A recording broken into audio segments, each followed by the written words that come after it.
Olá, amados, a graça e a paz do nosso Senhor Jesus Cristo esteja sobre a tua vida, amém? Hoje nós vamos esmiuçar no livro do profeta Ezequiel, capítulo 37, versículo 4, que nos diz o seguinte: Então me disse, profetiza estes ossos e dize-lhes, ossos secos, ouve a palavra do Senhor. Vamos orar? Eterno Deus, bendito Pai, Senhor, te pedimos perdão de todos os nossos pecados, para que assim, consequentemente, possamos nos tornar dignos de ser um propagador da Tua palavra, um mensageiro do Teu Evangelho. Senhor, uma vez mais pedimos-te de que o Senhor venha falar com cada vida que estará nos ouvindo, independente do lugar de onde esteja, que o Senhor possa abraçar a alma e assim estar renovando as forças de cada um. Amém. Amados, este texto bastante conhecido, a saber, o texto do Vale de Ossos Secos, onde a qual é narrado pelo profeta Ezequiel, mas na verdade a gente vai perceber de que tudo isso já estava ocorrendo desde o capítulo 36, uma morte espiritual da casa de Israel. E isto também foi profetizado no capítulo 36, a partir do versículo 16, onde a qual Deus iria restaurar Israel. Mas no capítulo 37, o profeta é levado a um vale cheio de ossos secos. E entenda, ele foi levado em espírito. Existem vales que nós vamos por desobediência de atitude gerada pela carne, mas existem vales que são, acima de tudo, o guiar do Espírito Santo, para que nos ensine a ter a autoridade de Deus. Meus amados, quando eu olho para esse texto, o tanto de vezes que a gente já houvera dito ou houvera falado, a gente percebe todos os dias uma interpretação diferente e Deus falando conosco de maneiras diferentes. A princípio, a gente vai perceber de que este texto, na verdade, está se aplicando ou se falando acerca da casa de Israel, do povo de Israel que por desobediência entrou neste estado calamitoso. Todas as vezes onde a qual não houver obediência a Deus, haverá mortes espirituais.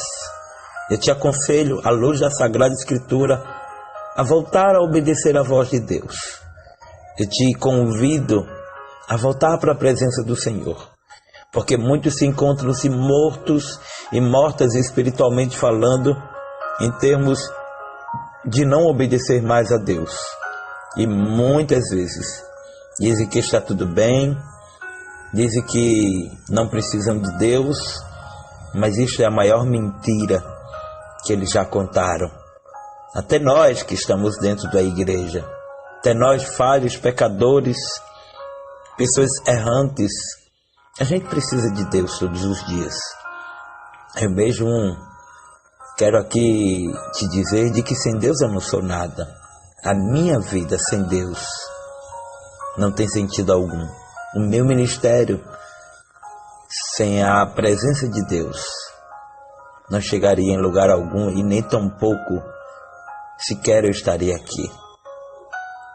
Veio sobre mim a mão do Senhor e o Senhor me levou em espírito e me pôs no meio de um vale que estava cheio de ossos. Deus já havia profetizado, usado vasos, a dizer de que se Israel não estivesse a obedecê-los, Deus iria permitir muita coisa. Porque eu entendo de que há dois tipos de morte: a morte física e a morte espiritual. Mas sabe qual a pior morte? É a espiritual. É você ir para a igreja e não sentir mais a presença de Deus. É você estar na igreja, mas não se sentir mais igreja. Hoje eu te convido a se levantar, a profetizar, porque no vale ou a gente é osso ou é profeta. E eu sempre tenho dito isso. Todas as vezes que tenho a oportunidade de falar sobre este texto, este relato bíblico. E o mais interessante é que aqui no capítulo 36, versículo 26, Deus está dizendo: olha, eu vou levantar vocês, eu vou dar um coração novo e porei dentro de vós o meu espírito, esse mesmo espírito que ele vai falar aqui no capítulo 36, versículo 26, e ele estará aqui cumprindo esta palavra. Glória a Deus.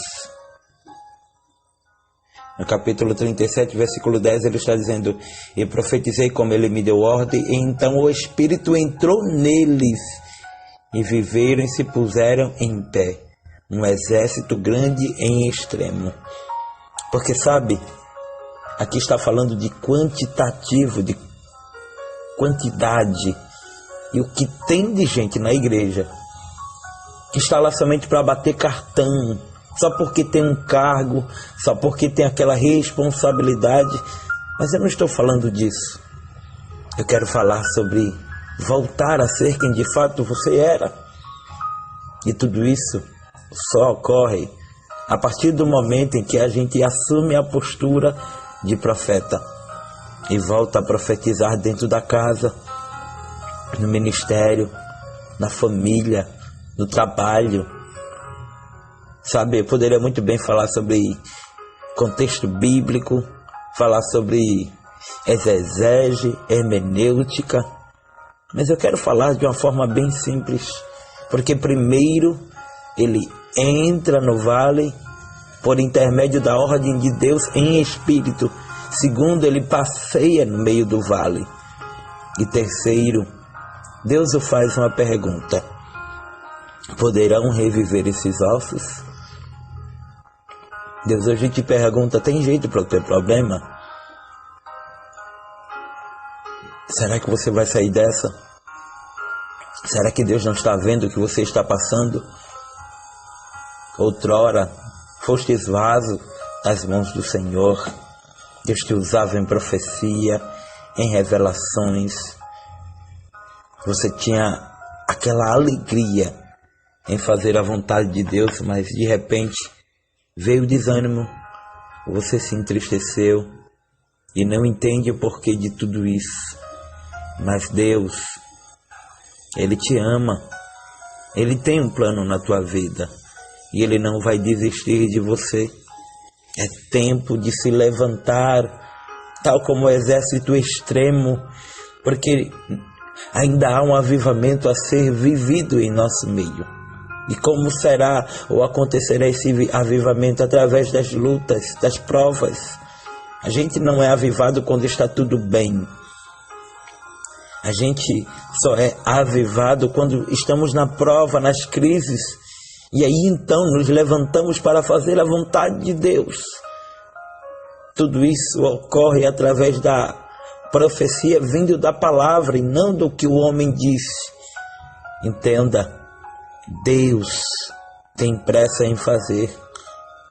E o profeta está ao redor de um vale e Deus diz para ele: profetiza, profetiza. E assim diz o Senhor a esses ossos: eis que farei entrar em vós o meu espírito e vivereis. É tempo de profetizar. Mas pastor, está tão difícil, meu casamento está se findando, mas pastor, olha, estou tão desanimado. Profetiza. Chega para Deus e diz: Deus, eu preciso sentir a tua presença, eu não aguento viver sem sentir o Senhor falar comigo, bradar ao meu coração. Amém? Que você receba esta palavra. O que ocorreu após a profecia do profeta? Os ossos se juntaram, cada osso a seu osso. E por fim, quando tudo voltou ao seu devido lugar, faltou o último, que era o Espírito. A gente não consegue de modo algum fazer nada sem que a presença de Deus habite em nossas vidas. Segura essa palavra, toma posse e, acima de tudo, seja restaurado pela voz de Deus. Que a cada dia você viva e entenda de que sem Jesus você não consegue. Amém. Quero estar agradecendo a todos, em nome de Jesus, a paz do Senhor, que Deus nos abençoe. E meu muito obrigado a você que parou para nos ouvir no Facebook, no YouTube, no WhatsApp. Oh, meu amado, muito obrigado de coração, em nome de Jesus. Um abraço e até a próxima, quando Deus assim nos der a honra. Se você deseja, se você tem interesse em ajudar o nosso ministério, nosso Pix é o 819-8686-5026. 819-8686-5026. Amém? Que Deus possa estar abençoando tua vida, tua família, seus sonhos, seus projetos, e que Deus venha estar abraçando tão somente a tua alma e mudando o quadro, o panorama espiritual.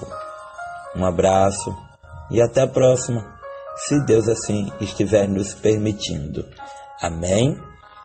Um abraço do teu amigo, o pastor Carlos Adriano. Ô glória!